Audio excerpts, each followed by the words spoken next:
नमस्कार मित्रांनो, आपल्या सर्वांसाठी आता आपला मित्र उदय लाड घेऊन आलाय अद्भुत व्हिडिओ पाहण्यास सर्वांचे आवडता यूट्यूब चॅनल शेती मित्र करतो आता मनापासून स्वागत. शेतकरी मित्रांनो, आपण सर्वांनी आता थंबनेल पाहितलं व आपण सर्वांनी आता टायटल सुद्धा वाचले.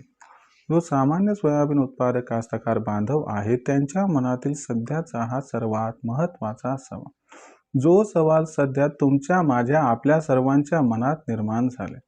ज्या सवालाच्या अनुसार काय भारत हा आता अमेरिकेतून प्रचंड प्रमाणात करणार आहे इथून पुढे सोयाबीनची आयात. हो मित्रांनो, सध्याचा हा सर्वात महत्त्वाचा सवाल, जो सवाल ज्या पद्धतीनं सध्या तुमच्या मनात उपस्थित झालाय त्याच पद्धतीनं कुठेतरी हा सवाल सध्या माझ्या सुद्धा मनात उपस्थित झाला. जो चांद्यापासून बांध्यापर्यंतचा सामान्य सोयाबीन उत्पादक कास्तकार बांधव आहे तो आजच्या कंडिशनला विचारायला लागलाय की भारत काय इथून पुढे अमेरिकेतून प्रचंड प्रमाणात करणार आहे सोयाबीनची आयात. मग हा प्रश्न का निर्माण झाला, या प्रश्नाचं यथार्थ व वास्तव उत्तर काय आहे, चला सगळं आजच्या व्हिडिओच्या माध्यमातून घेऊया समजून. हा व्हिडिओ सामान्य सोयाबीन उत्पादक कास्तकार बांधवांसाठी अत्यंत महत्त्वाचा आहे. यामुळे सर्वसामान्य सोयाबीन उत्पादक कास्तकार बांधवांना एकच विनंती की हा व्हिडिओ आवर्जून आपण सर्वांनी आता सुरुवातीपासून शेवटपर्यंत पाहावा. जर आपण सर्वांनी असं केलं तर आपल्या मनात निर्माण झालेली जी प्रश्न आहेत त्या सर्व प्रश्नांचं एक एक करून आपल्याला मिळून जाईल इथं उत्तर, आणि कसल्याही प्रकारची साशंकता व संभ्रम तुमच्या मनात राहणार नाही. हा व्हिडिओ शेवटपर्यंत पाहत असताना जर आपल्याला हा व्हिडिओ मनापासून आवडला तर मायबाप शेतकरी मित्रांनो आणि कास्तकार बांधवांनो जरूर या व्हिडिओला लाईक करा. जास्तीत जास्त सामान्य सोयाबीन उत्पादक कास्तकार बांधवांपर्यंत हा अत्यंत महत्त्वाचा व्हिडिओ पाठविण्यासाठी जरूर आपण सर्वांनी या व्हिडिओला या ठिकाणी शेअर करावं.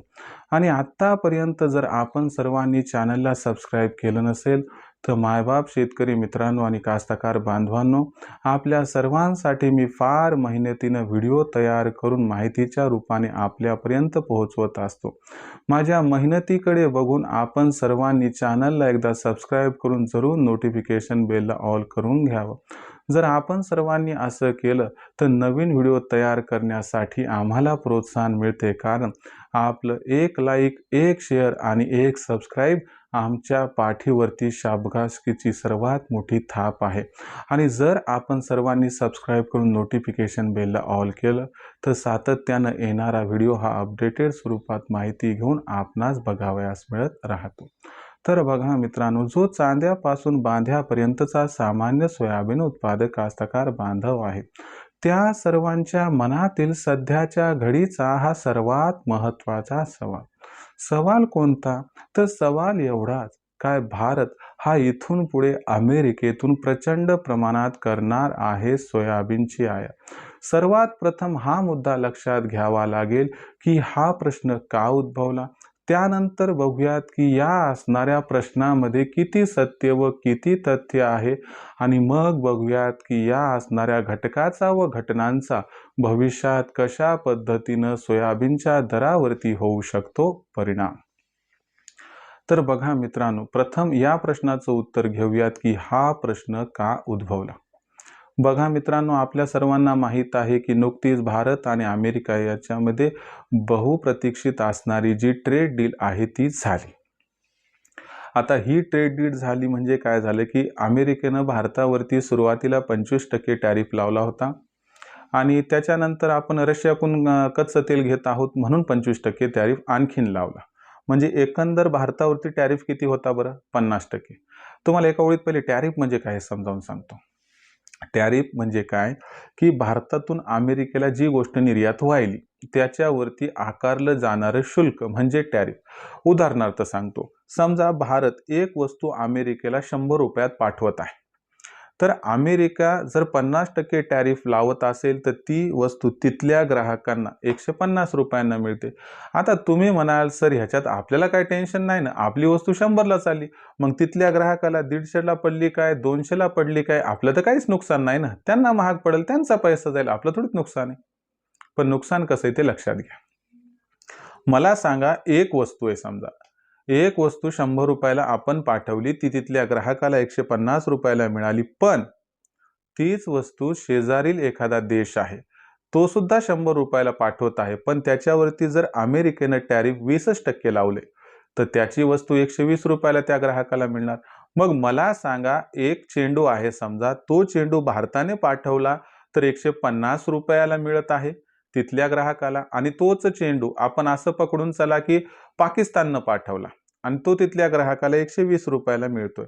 मग मला तुम्हीच सांगा, तुम्ही काय केलं असतं? कोणता चेंडू घेतला असता? तर 120 रुपयाचाच घेतला असता, कारण सर्वांना सर्वांचा पैसा प्यारा आहे आणि चुकीचं पण नाहीये. हा फरक पडतो. म्हणून टॅरिफ हा मुद्दा फार महत्वाचा आहे. आता मग याच्यावरती 10 महिने झालं, बोलणी झाली, सगळं झालं. त्यानंतर वाद हा त्या ठिकाणी जो विकोपाला गेला होता तो आटोक्यात आला आणि टॅरिफ आता 18% लावले. म्हणजे आता 100 रुपयाला पोहोचलेली वस्तू 118 रुपयाला तिथे मिळणार. पहिली ती 150 रुपयाला मिळत होती. आणि इतर देशांच्या तुलनेत हा जो टॅरिफ आहे तो आता कमी आहे. म्हणजे भारताची वस्तू इतर देशांच्या तुलनेत आता स्वस्त पडते, त्यामुळे विक्री जास्त होणार. हे पण समजलं सर. पण सोयाबीनचं घोडं कुठं अडले? तर त्याच्यानंतर काय झालं, तिथले जे कृषी मंत्री आहेत त्यांनी काय घोषणा केली की आता भारताने आम्हाला कृषी माल, शेतीमाल, डेअरी हे जे आहेत ते उद्योग मोकळे केलेत निर्यातीसाठी. आता मग ह्याच्यात स्पष्टता नाहीये की काय देणार, काय घेणार. हे खरं आहे की काहीतरी देणार, काहीतरी घेणार, याबद्दल साशंकता नाहीये. पण लगेचच मग बातम्या पसरायला लागल्या की बाबा नाही नाही, आता भारत अमेरिकेकडून सोयाबीन खूप जास्त घेणार, भारत अमेरिकेतून मका खूप जास्त घेणार. आणि तुम्हाला सांगतो, तिथलं सोयाबीन, तिथली मका भारतात जर मोठ्या प्रमाणात आली तर आज तिथल्या सोयाबीनचा भाव 350 ते 4000 आहे, भारतातलं सोयाबीन 5500 आहे. भारताचा शेतकरी टिकू शकत नाही, कारण अमेरिकेतल्या शेतकऱ्याला खूप मोठ्या प्रमाणात अनुदान मिळते. आता मग अशा परिस्थितीत तर आपले धाबे दणाणले. भीती तर वाटणारच ना, की तिथलं सोयाबीन 4000ला आल्यावर आपलं 5.5ला कोण घेणार? मग आपलं 4ला होणार. आणि तुम्हाला माहिती आहे की 4000 सोयाबीनचा बाजारभाव झाला तर आपला खर्च सुद्धा निघत नाही. आपलं कंबरडं मोडू शकतंय. आणि भारताची अर्थव्यवस्था 60 ते 65% शेती आणि शेतीपूरक उद्योगांवरती अवलंबून आहे. म्हणजे काय? की भारतातल्या 100 पैकी 60 ते 65 लोकांना रोजगार शेती किंवा शेतीपूरक उद्योगामुळे मिळत असतो. मग ते शेती असो, दुग्ध उद्योग असो किंवा त्याला जोडून इतर उद्योग. आता अशा परिस्थितीमध्ये मग खरं काय, खोटं काय हे बघूयात. तर बघा, 10 महिने झालं आपलं त्यांच्या संग बोलणं चालू होतं, ट्रेड डील चालू होती. पण ती थांबली कशामुळे होती? याच गोष्टीमुळे, की आम्ही तुमचा शेतीचा माल घेणार नाहीत, आम्ही आमचं क्षेत्र शेतीमालासाठी, डेअरीसाठी ओपन करणार नाहीत, नाहीतर आमच्या असणाऱ्या या ठिकाणी शेतकऱ्यांचा खूप लॉस होऊ शकतो. मला सांगा, 10 महिने झालं ज्या गोष्टीसाठी आपण थांबलो होतो, मग ती गोष्ट आपण करून ट्रेड डील करणार का? हे करायचं असतं 10 महिन्याखालीच झालं असतं. मग लक्षात घ्या, हे असं अजिबात होणार नाही. भारत अमेरिकेतून सोयाबीन आयात करणार नाही. हां, काही फळं वगैरे ते घेत राहील, ते घ्यावंच लागत असते थोडंफार, पण मेजरली सोयाबीन म्हणा, मका म्हणा, हे घेणार नाही. आणि याचं दुसरं एक कारण आहे, की भारत सोयाबीन आणि मका का घेणार नाही? लक्षात घ्या, भारताचं सोयाबीन आहे नॉन-जीएम, एकदम ओरिजिनल, कसल्याच प्रकारची भेसळ नाही. आणि अमेरिकेचं सोयाबीन कसं आहे, जीएम आहे, म्हणजे जेनेटिक मॉडिफाईड आहे. आणि याच्यामुळं कसं आहे, की भारतात जीएम सोयाबीनला परवानगी नाही. भारतात जीएम मक्याला परवानगी नाही.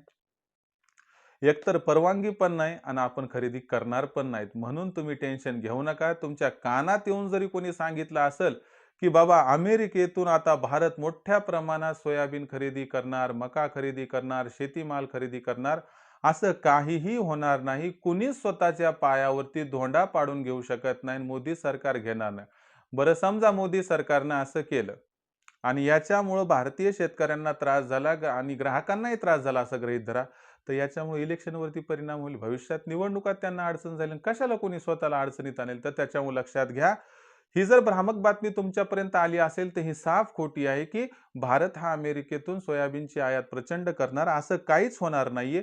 त्यामुळं सोयाबीनचे दर हे भविष्यात 4000च्या खाली येतील अशी काही भीती नाहीये.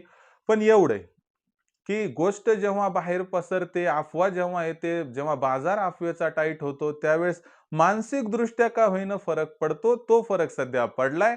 म्हणून सोयाबीनच्या तेजीला ब्रेक लागलाय. पण लक्षात घ्या, सध्या सोयाबीन या ठिकाणी सूर्यासारखी अवस्था आहे. ढगाळ जरी गेला असला तरी तो सूर्य उगवणारच, तो सूर्य बाहेर निघणारच. त्यामुळे सोयाबीन सुद्धा या असणाऱ्या ढगाळ गेलेल्या मंदीतून बाहेर निघणार आणि सोयाबीनचा भाव 100% सुधारणार, वधारणार. आणि तुम्हाला सांगतो, फेब्रुवारी नाही, मार्च नाही, पण एप्रिल मे महिन्यात सोयाबीन 6,000 होणार. आणि यावर्षी पावसाळ्यात सोयाबीन 6.5 ते 7,000 होणार. हे मी कालही म्हटलो, आजही म्हटलो आणि उद्याही म्हणणार. कारण मागणीपेक्षा पुरवठा अत्यंत कमी आहे. तरी देखील सर म्हणले 7,000 होणार, तर सरच्या जीवावर त्या ठिकाणी राहू नका. तुम्ही काय करा, 56-57 चा भाव भेटला की तिथून पुढे 25-25% माल प्रत्येक तेजीत विकत चला. काय सांगता, उद्या 6,800 6,900 भाव झाला आणि तिथून रिवर्स आला, तो विनाकारण 100-200 च्या तेजीसाठी म्हणाल की आमचं 1,500-2,000 हजाराचं नुकसान झालं. त्याच्यामुळे एक सांगावलं मी, सल्ला काय द्यायलो, की 56-57 पासून प्रत्येक तेजीमध्ये टप्प्याटप्प्यानं सोयाबीनची विक्री करा. भाव भविष्यात 6,500 ते 7,000 पर्यंत पोहोचणार. पण कुठून रिवर्स येणार हे माहीत नसल्यामुळं प्रत्येक तेजीत टप्प्याटप्प्यानं सोयाबीन विकणं आपल्यासाठी फायद्याचा सौदा ठरू शकतो. विचार करून निर्णय घ्या. भीती असेल तर सोडून द्या. अमेरिकेतून भारत काही सोयाबीन खरेदी करणार नाही. भारताचा शेतकरी काही अडचणीत येणार नाही. हा होता व्हिडिओ की ज्यात आपण बघितलं की अमेरिकेतून भारतात सोयाबीन खरेदी करणार का नाही, पण करणार का नाही हे तुम्हाला सांगितलं. व्हिडिओमधील माहिती कशी वाटली कमेंट सेक्शनमध्ये लिहून कळवा. याबद्दल तुमचं काय मत आहे तुम्ही सुद्धा लिहून कळवा. प्रश्न असतील तर पाठवत चाला, येणार व्हिडिओच्या माध्यमातून देत राहील सोल्युशन. आवडला असणारच हा व्हिडिओ, त्यामुळे व्हिडिओस लाईक करा. सामान्य सोयाबीन उत्पादक शेतकरी मित्रांपर्यंत हा अत्यंत महत्त्वाचा व्हिडिओ पाठवण्यासाठी व्हिडिओला जरूर शेअर करा. आता आपण आणखीन चॅनलला सबस्क्राईब केलंच नाही का, तर कृपया विनंती आहे, किती जबरदस्त माहिती दिली, या माहितीकडे बघून मेहनतीकडे बघून तरी सबस्क्राईब करा. आणि सबस्क्राईब करून सोडून देऊ नका, नोटिफिकेशन बेलला ऑल करा. याच्यामुळे अशीच माहिती जबरदस्त तुम्हाला योग्य वेळी योग्य रीतीने मिळेल. त्यासाठी सबस्क्राईब करून नोटिफिकेशन बेलला ऑल करा. माहिती तुमच्यापर्यंत सातत्यानं पोहोचत राहील. तर शेतकरी मित्रांनो, अशाच एका नवीन व्हिडिओसह आपला मित्र उदय लाड आपल्या सर्वांना आवडत्या यूट्यूब चॅनल शेती मित्रवर मिळत राहील सातत्याने. तोपर्यंत तमाम शेतकरी मित्रांचे व कास्तकार बांधवांचे आजच्या व्हिडिओत आपला मित्र उदय लाड हा मनापासून व्यक्त करतो आपल्या सर्वांचे खूप खूप आभार व्यक्त